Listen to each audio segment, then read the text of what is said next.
Hello दोस्तों, government jobs alert में आपका स्वागत है। तो दोस्तों, इस वीडियो में हम बात करने वाले हैं आरआरबी एनटीपीसी सीबीटी 1 एग्जाम 4 मार्च सेकंड शिफ्ट के एग्जाम एनालिसिस के बारे में। तो दोस्तों, पूरा एनालिसिस देखने के लिए वीडियो को अंत तक जरूर देखें। और दोस्तों, अगर इससे पहले आप हमारे चैनल पर पहली बार विजिट कर रहे हो तो सभी सरकारी भर्तियों की लेटेस्ट अपडेट्स पाने के लिए हमारे चैनल को जरूर सब्सक्राइब करें, साथ ही बेल आइकन को भी प्रेस करें जिससे आने वाले वीडियोज़ की नोटिफिकेशन आपको मिलती रहे। तो दोस्तों, सबसे पहले हम बात करते हैं पेपर के डिफिकल्टी लेवल के बारे में। तो 4 मार्च के सेकंड शिफ्ट का पेपर भी इजी टू मॉडरेट ही बताया जा रहा है कैंडिडेट्स के अकॉर्डिंग।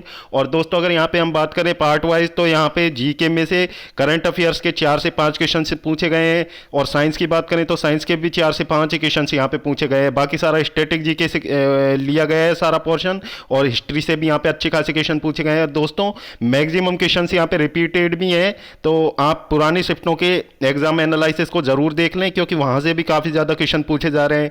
और दोस्तों, अगर हम बात करें यहाँ पे मैथ की तो मैथ में भी 3 से 4 क्वेश्चंस का डिफिकल्टी लेवल काफी अच्छा था, बाकी सारे क्वेश्चंस इजी थे। और दोस्तों, रीजनिंग की बात करें तो रीजनिंग में भी 5 से 6 क्वेश्चंस का डिफिकल्टी लेवल थोड़ा अच्छा था, बाकी सारे क्वेश्चंस इजी थे। 5 से 6 क्वेश्चन ऐसे थे जो टाइम टेकिंग थे और कैंडिडेट का काफी ज्यादा टाइम किल किया है उन क्वेश्चंस ने। तो दोस्तों, देख लेते हैं यहाँ पे जीके में क्या क्या क्वेश्चन यहाँ पे पूछे गए थे आज की सेकेंड शिफ्ट में।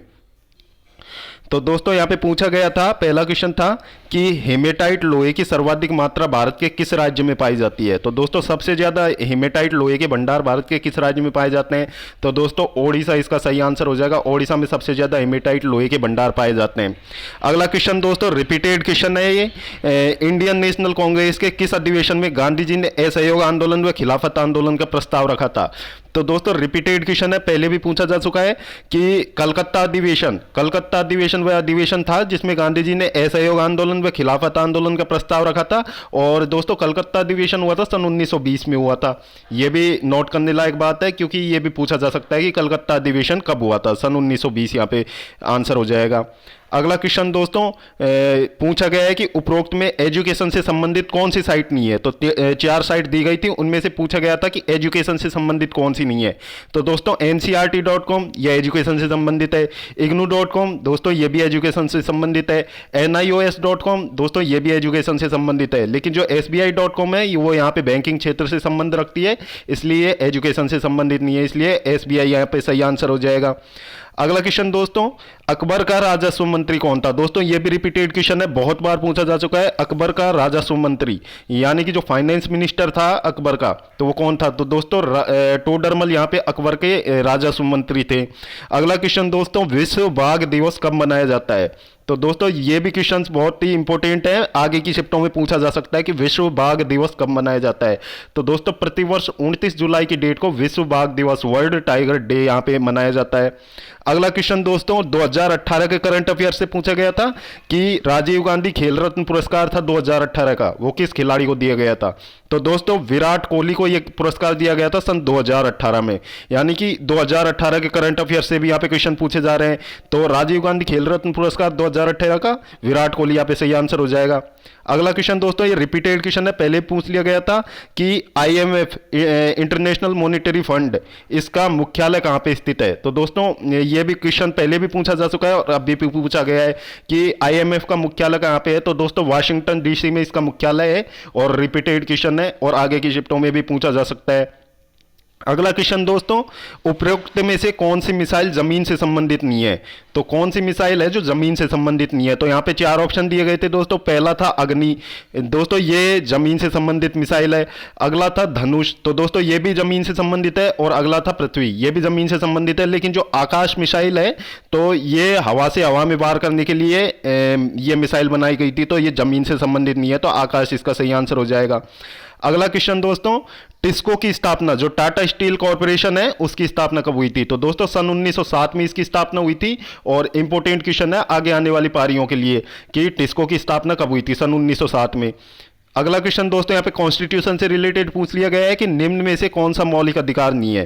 तो दोस्तों, 4 ऑप्शन दिए गए थे, उनमें से आपको एक ऑप्शन फाउंड करना था कि कौन सा इनमें से मौलिक अधिकार नहीं है। तो दोस्तों, संवैधानिक उपचारों का अधिकार, तो दोस्तों ये मौलिक अधिकार है। अगला ऑप्शन है दोस्तों बोलने की अभिव्यक्ति यानी कि विचारों की अभिव्यक्ति भी यहाँ पे मौलिक अधिकारों में आता है। समानता का अधिकार भी यहाँ पे मौलिक अधिकारों में आता है। और दोस्तों, अगला ऑप्शन था समान न्याय व निःशुल्क विधिक सहायता। तो दोस्तों, ये मौलिक अधिकारों की सूची में नहीं नहीं है भारतीय संविधान में। तो ये इसका करेक्ट आंसर हो जाएगा समान न्याय व निःशुल्क विधिक सहायता। अगला क्वेश्चन दोस्तों, एयर इंडिया के लोगों में कौन कौन से चिन्ह हैं? तो दोस्तों ये क्वेश्चन पूछ लिया गया है कि एयर इंडिया के लोगों में कौन कौन से चिन्ह हैं। तो दोस्तों कोणार्क चक्र और हंस का चित्र जो कि एयर इंडिया के लोगों में लगाया गया है, कोणार्क चक्र व हंस का चित्र। अगला क्वेश्चन दोस्तों साइंस से रिलेटेड है कि जीवधारियों का समूह क्या कहलाता है? तो दोस्तों जीवधारियों का समूह, यहाँ पे 4 ऑप्शन दिए गए थे। तो दोस्तों जैव समूह को जीवधारियों का समूह कहा जाता है, यानी जैव समूह कहा जाता है उसको। अगला क्वेश्चन दोस्तों, आयरन की मजबूती के लिए उसमें क्या मिलाया जाता है? यानी कि जो लोहा होता है उसकी मजबूती के लिए उसमें क्या मिलाया जाता है? तो दोस्तों वहाँ पे अगर ऑप्शन में जैसे मुख्यतः इसमें स्टील मिलाया जाता है इसकी मजबूती के लिए, लेकिन वहाँ पे ऑप्शन में निकल दिया हुआ था और बाकी 3 ऑप्शन और दिए हुए थे। तो दोस्तों निकल भी आयरन की मजबूती के लिए उसमें मिलाया जाता है, तो निकल यहाँ पे सही आंसर हो जाएगा। अगला ऑप्शन दोस्तों, सेवा क्षेत्र किस क्षेत्र के अंतर्गत आता है? तो दोस्तों सेवा क्षेत्र है जो किस क्षेत्र के अंतर्गत आता है, मतलब किस स्तर के क्षेत्र के अंतर्गत आता है? दोस्तों ये तृतीय क्षेत्र के अंतर्गत आता है सेवा क्षेत्र। अगला क्वेश्चन दोस्तों, भूगोल की किस शाखा में स्थलाकृतियों का अध्ययन किया जाता है? तो दोस्तों बहुत ही इंपॉर्टेंट क्वेश्चन है, आगे आने वाली पारियों के लिए पूछा जा सकता है कि भूगोल की किस शाखा में स्थलाकृतियों का अध्ययन किया जाता है। तो दोस्तों जियोलॉजी भूगोल की वह शाखा है जिसमें स्थलाकृतियों का अध्ययन किया जाता है। अगला क्वेश्चन दोस्तों हिस्ट्री से यहाँ पे पूछ लिया गया है कि बंदा बहादुर की हत्या किस वर्ष की गई थी? तो दोस्तों बंदा बहादुर की हत्या सन 1716 ईस्वी में यहाँ पे की गई थी, बंदा बहादुर की हत्या। अगला क्वेश्चन दोस्तों फिर से कॉन्स्टिट्यूशन से रिलेटेड पूछ लिया गया है कि संविधान में समानता, स्वतंत्रता व बंधुत्व की भावना कहां से ली गई है, यानी कि किस देश के संविधान से ये ली गई है? तो दोस्तों इसका करेक्ट आंसर हो जाएगा फ्रांस से। तो दोस्तों फ्रांस से समानता, स्वतंत्रता और बंधुत्व की भावना ली गई है। तो दोस्तों कॉन्स्टिट्यूशन से काफी क्वेश्चन पूछे जा रहे हैं और पहली शिफ्ट में भी पूछा गया था क्वेश्चन, और यहाँ पे भी 2 क्वेश्चन पूछ लिए गए हैं। अगला क्वेश्चन दोस्तों हिस्ट्री से रिलेटेड है कि बंगाल विभाजन के विरोध के समय झंडे का रंग क्या था? तो दोस्तों बहुत ही ज्यादा कंफ्यूजिंग क्वेश्चन था क्योंकि इसमें झंडे का कलर पूछ लिया था, तो मैक्सिमम कैंडिडेट्स को ये पता नहीं था। तो लाल, पीला व हरा, उस झंडे में ये तीनों कलर थे, तो लाल, पीला, हरा इसका सही आंसर हो जाएगा। अगला क्वेश्चन दोस्तों जीएसटी में सर्वाधिक योगदान किस क्षेत्र से होता है?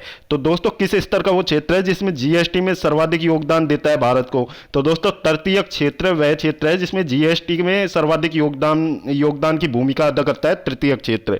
अगला क्वेश्चन दोस्तों खेलों से रिलेटेड और 2018 के करंट अफेयर्स पे यहाँ पे फोकस किया गया है इस क्वेश्चन पेपर में।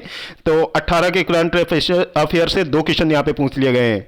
तो दोस्तों टेबल टेनिस 2018 में द्रोणाचार्य पुरस्कार किसे दिया गया? सन 2018 में जो टेबल टेनिस था उसमें द्रोणाचार्य पुरस्कार किसको दिया गया? तो दोस्तों श्रीनिवास राव को यह पुरस्कार दिया गया था। और दोस्तों 2018 के करंट अफेयर से यहाँ पे 2 क्वेश्चन आज की शिफ्ट में पूछ लिए गए हैं। अगला क्वेश्चन दोस्तों जीवन का अधिकार किस आर्टिकल में है? तो कॉन्स्टिट्यूशन से एक और क्वेश्चन यहाँ पे पूछ लिया गया है आर्टिकल से रिलेटेड कि जीवन का अधिकार किस आर्टिकल में है? तो दोस्तों आर्टिकल 21 में जीवन का अधिकार है, तो जीवन का अधिकार आर्टिकल 21 यहां पे सही आंसर हो जाएगा। और इंपॉर्टेंट क्वेश्चन है आगे आने वाली शिफ्टों के लिए। अगला क्वेश्चन दोस्तों यहां पे पूछा गया है कि कीड़े किस अंग के माध्यम से श्वसन करते हैं? तो दोस्तों कीड़े किस अंग के माध्यम से श्वसन करते हैं? तो दोस्तों श्वास नली के थ्रू ही वो लोग श्वसन कर पाते हैं कीड़े। तो दोस्तों कीड़ों के लिए श्वास नली श्वसन के लिए आवश्यक है, श्वास नली से श्वसन करते हैं। अगला क्वेश्चन दोस्तों यहाँ पे साइंस से रिलेटेड विटामिन सी की कमी से कौन सा रोग हो जाता है? तो दोस्तों बहुत ही बार रिपीटेड क्वेश्चन है और बहुत ही इजी क्वेश्चन भी है कि विटामिन सी की कमी से कौन सा रोग हो जाता है। तो दोस्तों स्कर भी यहाँ पे विटामिन सी की कमी से हो जाता है। और पूछा जा सकता है कि विटामिन सी का वैज्ञानिक नाम क्या है? तो दोस्तों एस्कॉर्बिक एसिड इसका रासायनिक नाम है विटामिन सी का। अगला क्वेश्चन दोस्तों यहाँ पे भारत का मिसाइल मैन किसे कहा जाता है? तो दोस्तों बहुत ही इजी क्वेश्चन है कि भारत के मिसाइल मैन किसे कहा जाता है? तो दोस्तों डॉक्टर एपीजे अब्दुल कलाम को भारत का मिसाइल मैन कहा जाता है, जो कि भारत के पूर्व राष्ट्रपति भी रह चुके थे। तो डॉक्टर एपीजे अब्दुल कलाम यहाँ पे सही आंसर हो जाएगा। तो दोस्तों जीके के मैक्सिमम क्वेश्चन ईजी थे और रिपीटेड क्वेश्चन बहुत ज्यादा थे। और दोस्तों हम देख लेते हैं यहाँ पे मैथ्स में किस किस टॉपिक से यहाँ पे क्वेश्चन पूछे गए थे। तो दोस्तों यहाँ पे ट्रिग्नोमेट्री से यहाँ पे 1 क्वेश्चन पूछा गया था और अगर हम बात करें मेंसुरेशन की, तो मेंसुरेशन से 3 से 4 क्वेश्चन पूछे गए थे, जिनमें 2 से 3 का डिफिकल्टी लेवल काफी अच्छा था, बाकी सारे क्वेश्चन इजी थे। और ज्योमेट्री की बात करें तो 1 क्वेश्चन पूछा गया, SICI से यहाँ पे 2 क्वेश्चन पूछे गए थे, प्रॉफिट लॉस से 1 क्वेश्चन, टाइम एंड वर्क से भी यहाँ पे 1 क्वेश्चन पूछा गया था। और दोस्तों अगर हम बात करें स्पीड टाइम डिस्टेंस की, तो स्पीड टाइम डिस्टेंस से यहाँ पे 1 से 2 क्वेश्चन पूछे गए, LCM HCF से 2 क्वेश्चन पूछे गए थे, नंबर सिस्टम से 1 से 2 क्वेश्चन पूछे गए थे, इजी क्वेश्चन थे। और सिंप्लीफिकेशन की हम बात करें तो 2 क्वेश्चन यहाँ पे पूछे गए थे। और DI की बात करें तो DI में यहाँ पे 5 क्वेश्चन पूछे गए थे और 5 ही इजी क्वेश्चन थे। फर्स्ट शिफ्ट में जो क्वेश्चन पूछे गए थे वो टफ थे यहाँ पे DI के, लेकिन इस शिफ्ट में जो क्वेश्चन पूछे गए थे वो इजी थे। परसेंटेज से 1 क्वेश्चन पूछा गया, रेशियो प्रोपोर्शन से 1 भी क्वेश्चन यहाँ पे नहीं पूछा गया। और मीन मीडियन मोड की बात करें तो मीन मीडियन मोड से यहाँ पे 2 क्वेश्चन पूछे गए थे। और एलजेब्रा की बात करें तो एलजेब्रा से भी यहाँ पे 2 क्वेश्चन पूछे गए। तो मैथ का डिफिकल्टी लेवल भी ईजी टू मॉडरेट ही बताया जा रहा है कैंडिडेट्स के अकॉर्डिंग। और दोस्तों अगर हम यहाँ पे बात करें रीजनिंग में, तो रीजनिंग में कथन निष्कर्ष से यहाँ पे 3 क्वेश्चन पूछे गए और कोडिंग डिकोडिंग में 4 से 5 क्वेश्चन पूछे गए थे, जिनका डिफिकल्टी लेवल अच्छा था। और पजल की बात करें तो यहाँ पे पजल से 1 भी क्वेश्चन नहीं पूछा गया था। सीरीज में 4 क्वेश्चन पूछे गए थे, जिसमें 1 से 2 का डिफिकल्टी लेवल काफी अच्छा था। और वेन डायग्राम की बात करें तो वेन डायग्राम से 1 क्वेश्चन पूछा गया, एनालॉजी से 3 से 4 क्वेश्चन पूछे गए थे, सिलोजिज्म से 1 क्वेश्चन पूछा गया था, ब्लड रिलेशन से भी यहाँ पे 2 क्वेश्चन पूछ लिए गए थे। तो दोस्तों ये था आज के सेकंड शिफ्ट का पेपर एनालिसिस। और दोस्तों वीडियो पसंद आई है तो वीडियो को लाइक करें और अपने दोस्तों के साथ शेयर करें। और अगर इससे पहले आपने हमारे चैनल को सब्सक्राइब नहीं किया है तो सभी सरकारी भर्तियों की लेटेस्ट अपडेट्स पाने के लिए हमारे चैनल को जरूर सब्सक्राइब करें, साथ ही बेल आइकन को भी प्रेस करें। तो दोस्तों जल्द मिलते हैं एक और नई सरकारी भर्ती की अपडेट के साथ, तब तक के लिए गुड बाय।